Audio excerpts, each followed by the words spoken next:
to Movie Review Mom. Today I have a very special guest, Ken Gould, Master of the Universe, person extraordinaire. I've known Ken since high school, and he just cracked me up. So talented in so many ways. Just one of those awesome guys that you wish you knew. Say hi, Ken.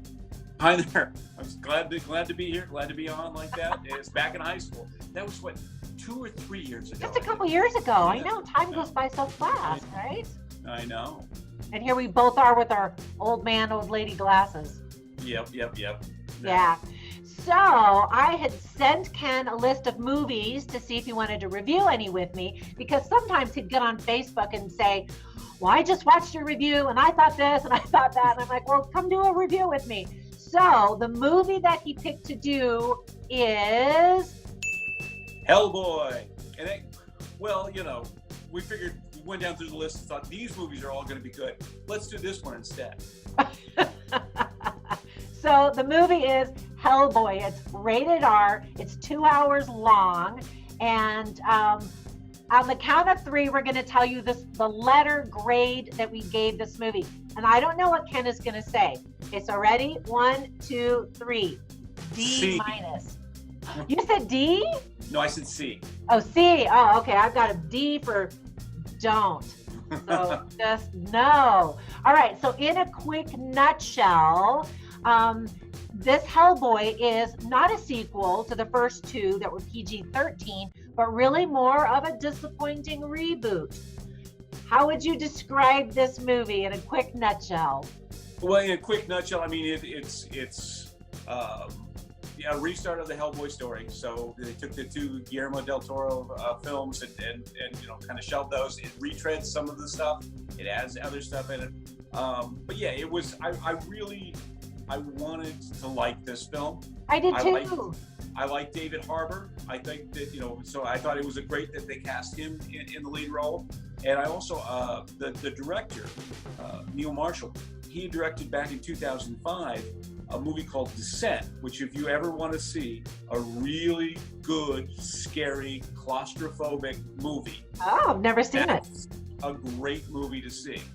And also interesting because it's an all-woman cast primarily, and an all-woman story and stuff like that.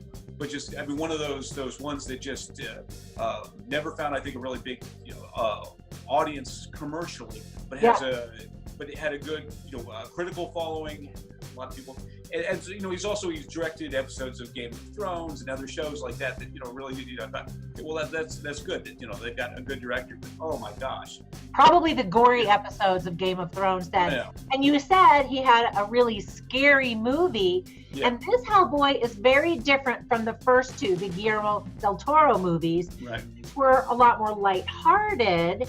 Violent, yes, but this one goes to the extreme. It's bloody, it's gory, it's scary, and sometimes it's just gross. Some of the scenes you just have to look away. You're like, you know what, dude? Over the top, right? Well, my feeling was it was almost so over the top in terms of the buckets of blood that it almost got to be like Monty Python-esque. I mean, so much people exploding and stuff like that it was almost like, are you going for a parody and just not quite pulling it off? Yeah. But yeah, I mean, it was. I think the most disappointing thing was that if you watch the movie trailer, there's like 2 of them or 3 of them out there. If you watch those 3 movie trailers, you will see all of the best lines of the movie. and I hate it when that happens. When when you go see a movie and you realize, okay, all of the good stuff that I've already seen. I watched it, a minute and a half. Yeah. And now we've got the rest of it. So, and there were parts where I was hoping that it was good, but mostly, I mean, it was just so disconnected. It was like they had a lot of really good ideas and they were rushing from one idea to the next idea like this, but nothing was fully developed. Nothing was really, there was no good sense of time in terms of the progression of going from one place to another or why you're there. There was, talks of some characters being like witch was betrayed by this other witch, but no details on how she was betrayed or why she was betrayed or any of those things. So some of it was just like they threw in everything in the kitchen sink in terms of mythology and characters and stuff like that, hoping that something would stick on the wall. And ultimately it was this long kind of disconnected story. And the only reason why I give it a C was that, I like David Harbour's performance. I thought he would be a good Hellboy in a good Hellboy film. I liked him. I thought he did a good job, but I definitely prefer Ron Perlman. Yeah. And probably just because that's who Hellboy is to me. Yeah. Not to detract from the new Hellboy, but you mentioned throwing something to see what sticks, and it really did feel that way. There were so many side stories. I kind of felt like, okay, let's rein it in and let's enjoy a fully developed story. There are lots of exposition scenes that they have to explain all this background, and I think most people generally prefer to see something than to be told and try to figure out how it's all related. And oftentimes it's not related. It's just like all this stuff. Everything was, there was huge amounts of exposition followed by things exploding and fights and blood and stuff like that. And then huge amounts of exposition. And also every single character just about in there had a flashback scene. Yeah. Everybody, you went back to some sort of point in time. And sometimes in those flashbacks, you saw other characters. Like there was one that was at Christian Hayden Church, I think is the actor, who played the Sinner's character back in the 1940s. And you're thinking, well, that's an interesting character, but that's it. He's in there for, and then gone, no reference to him again, nothing like that. And so it was like, so it was almost as though, maybe they were, the script was distilled down from, an 8-episode Netflix series. Yeah, actually, that's a really good point. It does feel that way. It almost feels like, how Marvel has taken its time to develop all these characters, and it felt like we don't have time for that. Let's throw it all in right now. Yeah. And in fact, it was an intentional decision to take out the superhero element and replace it more with some of the dark graphic novel elements, which really changed the tone, because in the first two Hellboys that we saw, it felt like a kind of an odd but superhero-esque movie, right? Right. This one, you just don't get that vibe at all. Well, I mean, as a director, Guillermo del Toro is much more, I think, he's got much more of a track record in terms of those kind of dark, sort of demonic characters, but making them into films like, was it Pan's Labyrinth and stuff like that, making these interesting and sort of macabre kind of looking things and bringing them forward. And also dealing with, the various elements and making something that is gothic, but not dark. But yeah, for me, I think the biggest failing in this film and the biggest problem with it was the fact that in the villain that they got, so the evil queen or the blood queen. Yeah, the blood queen, which is an appropriate title because there's so much blood in this movie.